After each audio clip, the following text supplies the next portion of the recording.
So next I'm going to introduce our keynote, one of those peer specialists. It is the passionate Jordan Hampton. I get the feeling Jordan doesn't quit. And I'm really excited to learn from him this evening. Jordan.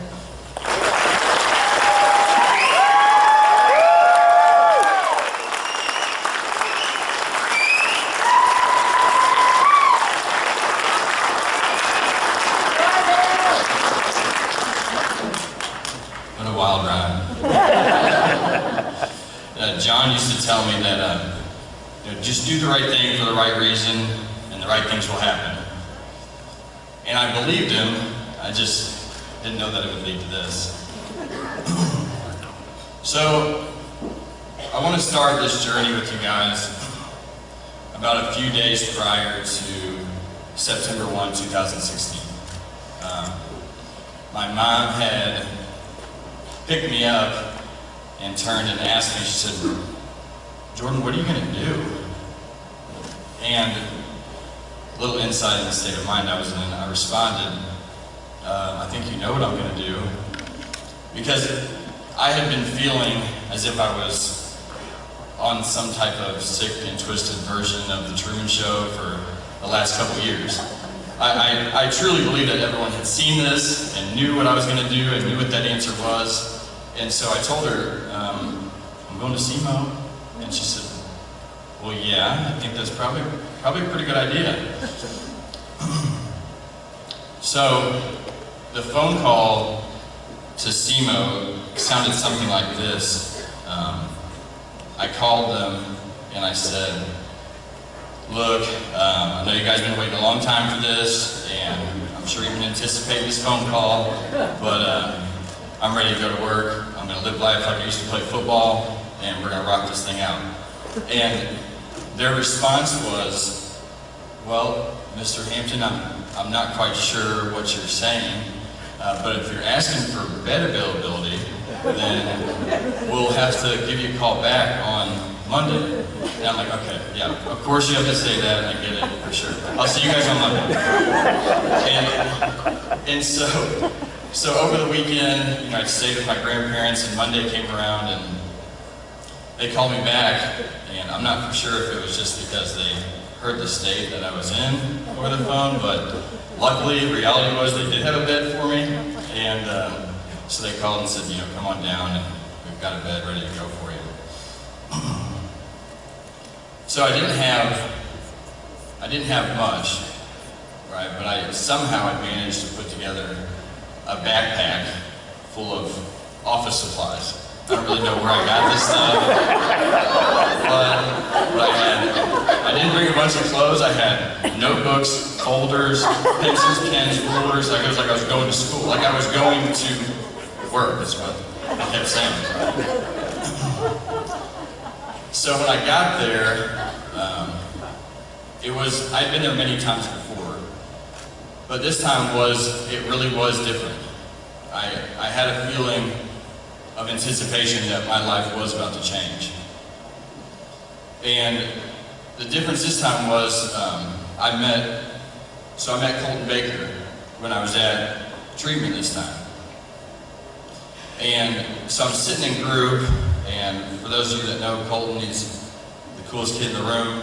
And so anyway, I'm in group, and I'm like, "Man, this guy's got it going on." Like, I don't know, I've never seen recovery look like this. The only thing that I've ever known up to this point is you just try really hard to not use. And that was all I knew. And so he just run group, and I come up to him afterwards and I said, "Man, what are you doing? Like, where'd you come from? What do you got going on? Like, tell me more." And he said, "Well, I'm a manager at Recovery House in St. Louis, and I got a job down here. A lot of credit to Recovery House for, hooking me up with this deal. And now I'm a peer support here at SEMO, and I drive down here every day, and I get to do what I love." And I said, "Yeah, so sign me up. Let's do that." So the only problem was I had burnt down just about every bridge that I had, and then built them back up a little bit and burned them down again. So I told him, I said, man, you're going to have to advocate for me because there's no way that anybody is helping me get into sober living or whatever you're talking about.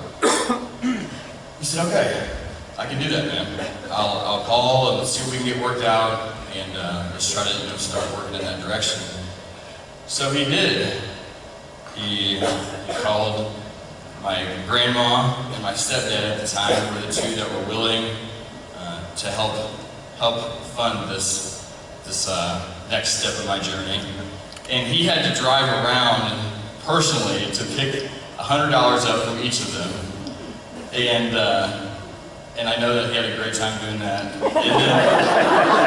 he's got some stories from that alone. But, so anyway, he picks that up, and he was the one who drove me up to Recovery House of St. Louis for the first time. And so he drove me up there. I remember getting out, and Matt Kiefer was the person that was standing at the door. And I'm like, where am I? What is going, like, what is this? And I was scared. I was relocating. I didn't know anything about St. Louis really. The only thing that I knew was go up there to go to the mall. And that was about it. So when I go in, I walk up to my room, and I just remember hitting my knees and just praying that I just said, God, just please give me the strength to not leave. And that really was all that was all I could do was just don't leave, just don't leave, just don't leave. And there's a few points, very, very pivotal moments in my recovery process that have everything to do with why I'm here today, and that's kind of what I wanted to highlight. The first time was, so I'm working at the job that Colton also helped me get, and so I'm there, and I've been reading all the literature from Narcotics Anonymous and Scripture and my Bible and calling sponsors, and just doing anything and everything that I could. And I would try to implement this stuff in the workplace where I was working. And what I would notice was that the more I practiced these things, that the environment around me would change a little bit. And I got affirmation on that when someone said, Jordan, don't underestimate the ability that you have to influence an environment. And I was blown away. So that was like the first huge concept that I logged as I was going along. The second big moment in my process was, so I'm at the house and I'm sweeping, I'm doing my chore, and I noticed myself cut a corner with a broom. And it hit me, just like a ton of bricks. And it was, Jordan, if you are going to truly find a new way to live, you are not going to be able to cut corners anymore. And it was, everyone would say,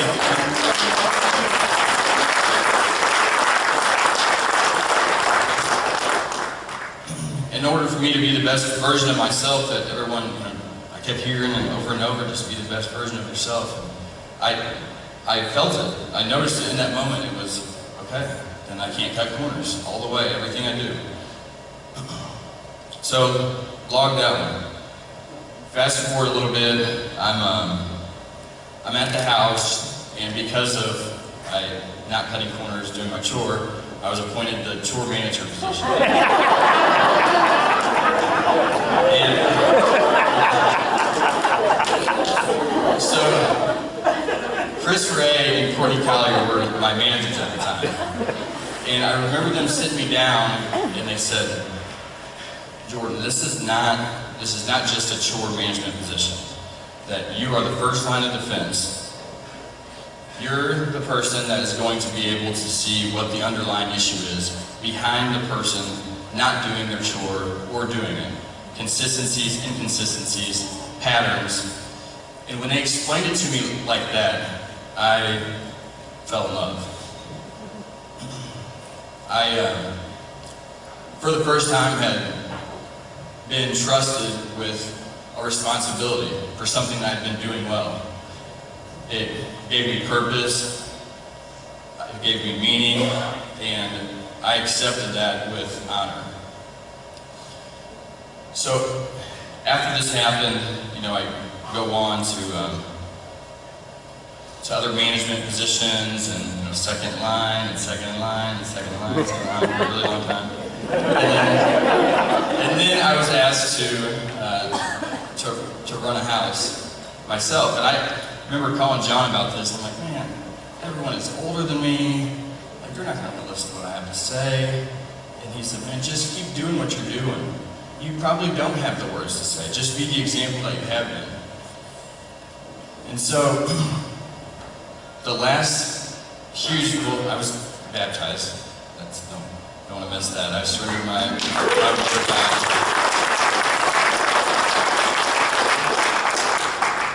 And so the next piece was, it was recommended to me to be credentialed by the state to be a peer support.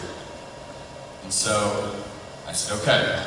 So I'm in class and I'm doing the deal, and Scott Breedlove was our trainer. And I remember walking out of class and calling John, and he's kept this voicemail for maybe still to this day. But I called him just frantically. It was like, oh my gosh. Like, we are way behind. I don't know if we missed the mark with Dare or what.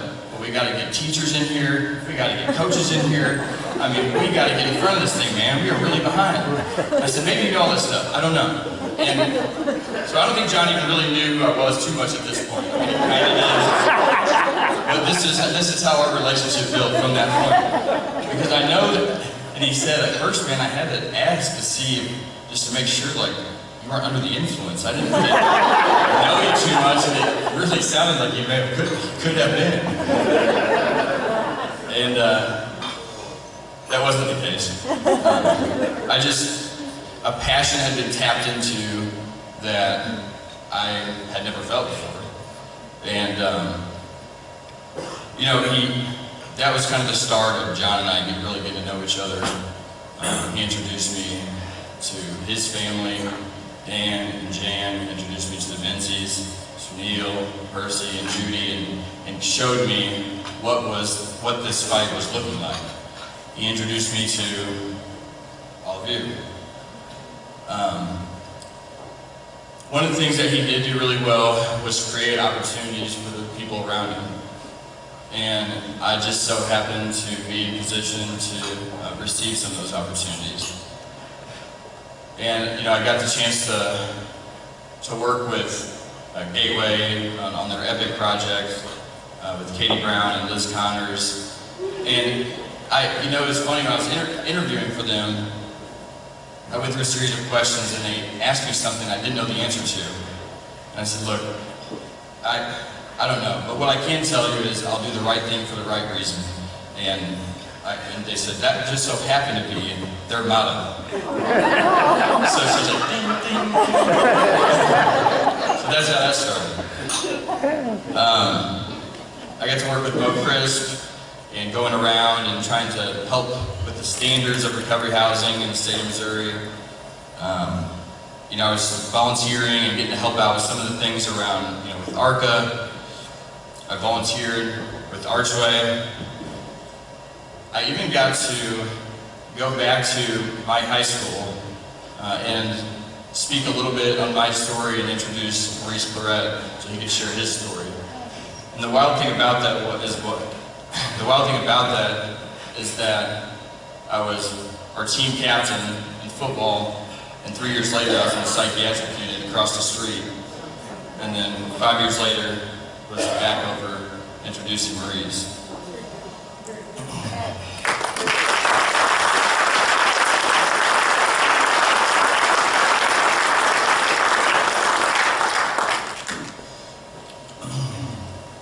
And after a lot of blood, a lot of sweat, a lot of tears, the man that maybe said something along the lines of, yeah, Colton, let's go ahead and bring him in, would be the same person that would offer me his job at Recovery House in St. Louis.